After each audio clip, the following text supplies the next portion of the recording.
Now, back from the break, and this is a very depressing show, but how do we make it happy? We love it. We just love doing it, okay? The only thing we really want is to get a little bit of respect from the people who book us. You know, we're usually playing for peanuts, you know, that kind of thing. We get kicked off stage every time you try and play something to better yourself. You get a noise complaint from the council. You play at a gig and you're always worried about the 3 lights for the beer barns that have the 3 light principle, you know, like decibel level, you know, sort of thing. And if you start out, the light's green, then it goes amber as you get up a little bit louder, and then as soon as it goes red, the power gets cut off. You don't get treated with respect. I feel like it's a bit of a Rodney Dangerfield, the very famous comedian sort of thing, you know. I don't get no respect. When I was born, the doctor slapped my mother.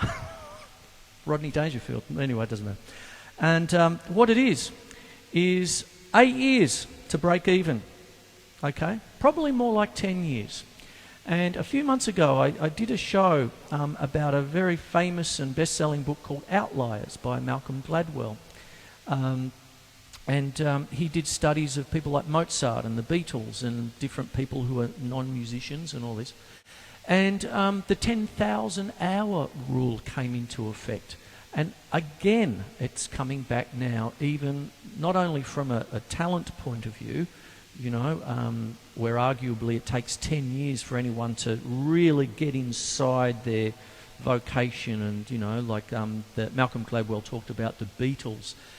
And John Lennon and Paul McCartney got together in 1957. And 10 years later, arguably their masterpiece, Sgt. Pepper's, was born. Okay? And it's one of those things about, you know, the time you take to do it, you know, that kind of thing.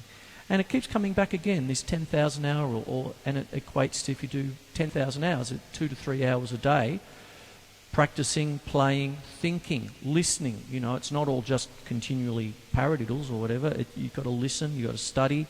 I'm big on history, you know, that kind of thing. 2 to 3 hours a day, 10,000 hours, equates to 10 years.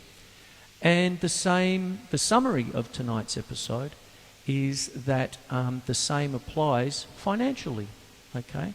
So one of the things about all this is to understand just how much a musician puts into their work. It comes across like we're, you know, sort of cavalier and devil-may-care and, you know, sort of thing, and some people have a reputation of being egomaniacs or quite arrogant or this, blah, blah, blah, blah, blah. No, underneath it all, it's a bit of a facade. We really just, us musicians, we love music. We just love it. So this, to us, and at the end, and this is the happy ending, it means nothing. You'd do it anyway if it was just a hobby, you know, that kind of thing. It's just what you do. But all I'm trying to get across with this episode by saying all these figures, I mean, that's a lot of money, okay? And then to go to a gig and get heckled and this and that and the other and not get paid properly and get ripped off and then, you know, all this sort of stuff, everything that a musician has to go through. I mean, at the end of the day, all we want is a bit of respect, you know? There it is. And I hope this episode goes some way to doing that and just understanding what we have to go through to follow our love, our passion, you know? We're Miles Davis once said, music's like a curse. I have to do it. I have to move forward. It's like a curse. And it is. Sometimes it's quite painful to follow your dream and all that through thick and thin and all that sort of stuff, you know. And that's why they invented the blues.